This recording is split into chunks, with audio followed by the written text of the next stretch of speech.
શંકાસ્પદ સિરિયન નાગરિકોની અટકાયત, 3 ફરાર, સૈનિક જેવી કદકાઠી, ખભા પર ગોળી વાગ્યાનું નિશાન અને અરબી બોલીથી શંકા ગઈ. પીએમના અમદાવાદ પ્રવાસ પહેલા મોટી સફળતા. આજે વેપારીઓ અમદાવાદ બંધ પાળશે. જન આક્રોશ વાલી મંડળ સંઘર્ષ સમિતિ દ્વારા સ્કૂલની સામે શ્રદ્ધાંજલિનો કાર્યક્રમ. કાલુપુર, રિલીફ રોડની તમામ બજારો બંધ રહેશે.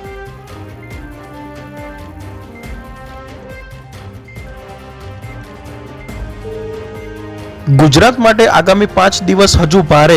આજે સાબરકાંઠા, જૂનાગઢ સહિત 8 જિલ્લામાં વરસાદ ભૂક્કા બોલાવશે. તમામ બંદરો પર 3 નંબરનું સિગ્નલ.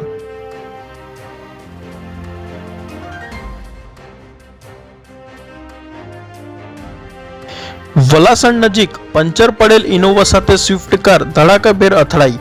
5 મિત્રો કાચમાં પટકાયા. અકસ્માત સર્જનાર કારમાંથી પોલીસ યુનિફોર્મ અને બોડી વેન કેમેરો મળ્યો.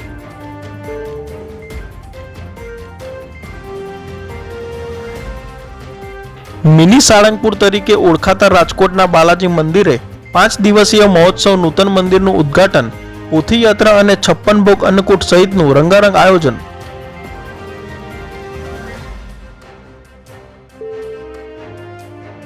પોપટ સોરઠિયા હત્યા કેસ. રીબડાના અનિરુદ્ધસિંહને જેલવડાએ આપેલી સજા માફી ખોટી. 1 માસમાં હાજર થવા હાઈકોર્ટનો હુકમ.